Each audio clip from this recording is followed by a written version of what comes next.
age-old question needs a new answer. How do you protect your wealth from economic uncertainty? I've got a new idea for you. That more coming up.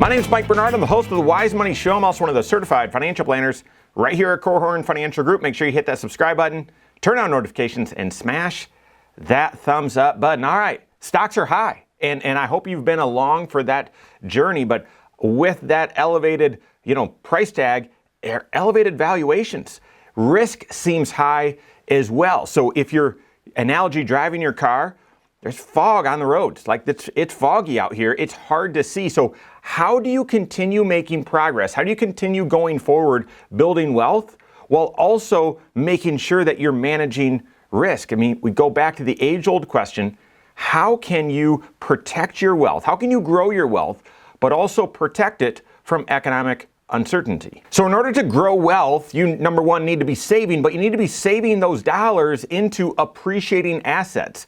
When you look at your net worth, not to be too geeky, but you have choices of what assets to own. You can just throw the money in the bank account in the savings, but you're not going to earn a lot of interest. It's not going to grow for you that much. And even at today's elevated interest rates, say you can earn 4 or 5%, that's barely going to be keeping up with inflation. Interest rates and inflation tend to move in parity. So you're not really building a lot of real appreciation there. You can put it into properties or your house. And those also, depending on where you live, depending on the type of property, you're hopefully will be able to keep up with inflation, maybe a little bit more, but they typically have real tangible carrying costs with them as well. So property taxes and insurances and upkeep and that sort of stuff. So that's going to drag on your return. Then there's personal property where you can buy vehicles or collectibles, those sorts of things. But vehicles, at least, they tend to depreciate in value, and so do other sort of personal property. So the only other thing is you can own businesses, you can own stocks. And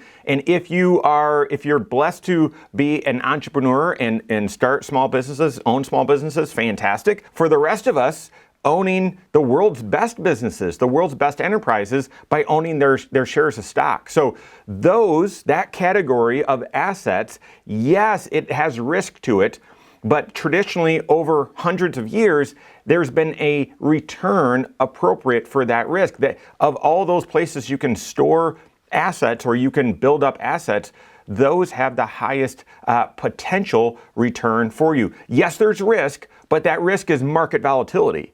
And it overcomes the other two risks that are often silent, and that is inflation risk or purchasing power risk and longevity risk, right? Yes, you have the market volatility risk, but that's the asset that gives you the greatest chance of overcoming the other two risks of purchasing power risk or inflation risk and longevity risk. So how can you own stocks? How can you build wealth while protecting your wealth against economic uncertainty? Well, the conventional thinking, guys, it might be time for a new approach, because one, the first thought that everyone has is, I know what I'll do. I'll get in and then I'll get out. I'll get in and I'll own stocks when it's safe, and then I'll get out when it's unsafe to do. And some of you already are thinking, yeah, that's not possible. Maybe because you've done it, or maybe you've seen others. Guys, it's not sustainable. Unless you are working a trading strategy, an active trading strategy with its own risks as well, newer risks and additional costs, and you've got to be focusing on it. And if there was one great trading strategy or a handful of great trading strategies, we would all do it. Like that worked, we'd all do it, right? But here's the problem. It's hard to see around the corner and predict where the market's going, and there's just a plethora of examples. And not only that, but the trail of folks who think I can get in and get out, that trail is full of folks that have great stories but weren't able to execute. Because here's the issue.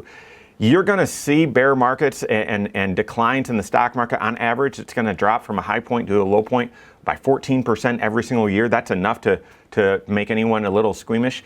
And you've got to be right twice every time you do it. You've got to know when to get out, but also when to get back in. And the odds of being right once in your entire life are very difficult, let alone being right twice every single time. almost impossible. So that idea, get in, get out, that's not a reliable approach. So the other one, diversification. Well, here's the problem. When there's economic uncertainty, or when that's sort of risk off and all of a sudden everyone's sort of panicking, that don't have all your eggs in one basket, everything seems to drop at the same time. We've seen that now, guys. Maybe it was different 30 years ago, 40 years ago, but for the past 20 years, as markets have been more global, and as you can trade very quickly due to technology, risk assets all tend to sort of drop at the same time. So you're seeing less of a diversification benefit, or assets or investments are getting more and more correlated, which leads to sort of the third conventional approach, and that is,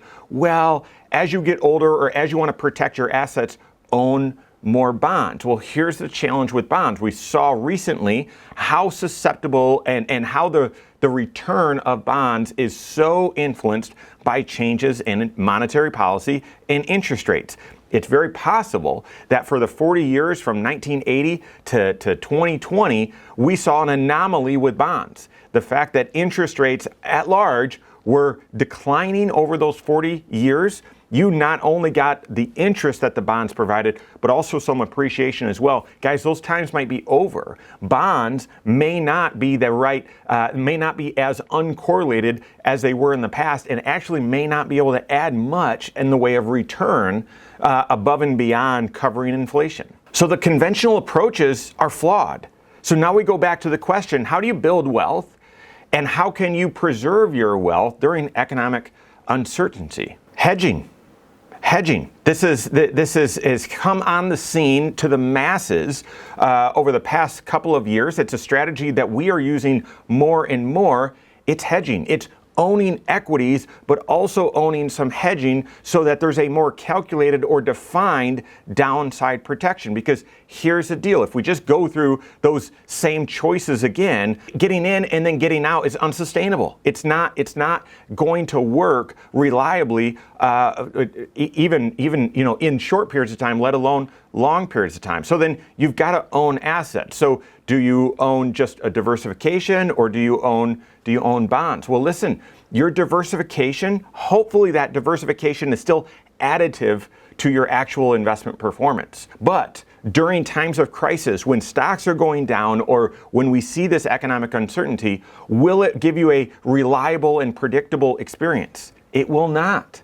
It will not. The correlation benefits of diversification mathematically have actually been going away over the past few years, past few decades, versus a hedge, which is not additive to your return. It actually costs money. It's a negative return because you're giving up something. Think of buying insurance on your house. You're giving something up. With a hedge, when you need it, when there's economic uncertainty, when there's that volatility, is there any guessing as to whether it's going to be a benefit, whether it's going to help? No, there's no guessing. It will absolutely mathematically help you during the times when you need it most. When there's economic uncertainty, that hedging will produce a very predictable return. It will show up when you need it. So I'm not saying that you shouldn't own cash and that you shouldn't adjust your risk tolerance. I'm not saying that you shouldn't be diversified. You absolutely should, and you absolutely should still own bonds. However, that being your all-in approach to both build wealth and preserve it during economic uncertainty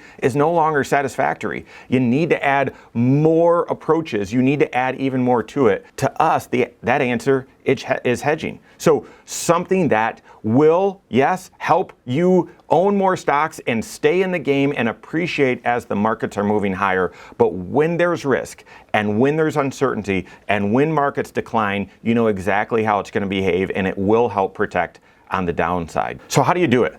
If you want to add hedging as a strategy within your investments, how do you do it? Well, one, you do need to work with your certified financial planner. There's a few different ways that you can implement this, but there are more and more hedged equity type strategies out there, whether they're mutual funds or exchange traded funds. And really the secret is selecting the right one and selecting the correct amount of one. And that's what you're going to want to work with your CFP on. Hopefully to have them do the analysis. We've been doing these calculations with our team and even outside consultants as well to make sure that the ratios are right for the amount of hedged equity to own to get the right upside capture and the right downside protection to own within someone's overall portfolio based on their goals. Work with your certified financial planner on that. If you don't have a CFP that can help you with wise strategies to help you build wealth but also protect it during economic uncertainty, contact one on my team. Find us online, Korhorn.com. That's Korhorn with K, wisemoneyshow.com. You can find us there as well, or give us a call, 574-247-5898. All right, there you have it. Go out and take your next wise step in your financial life.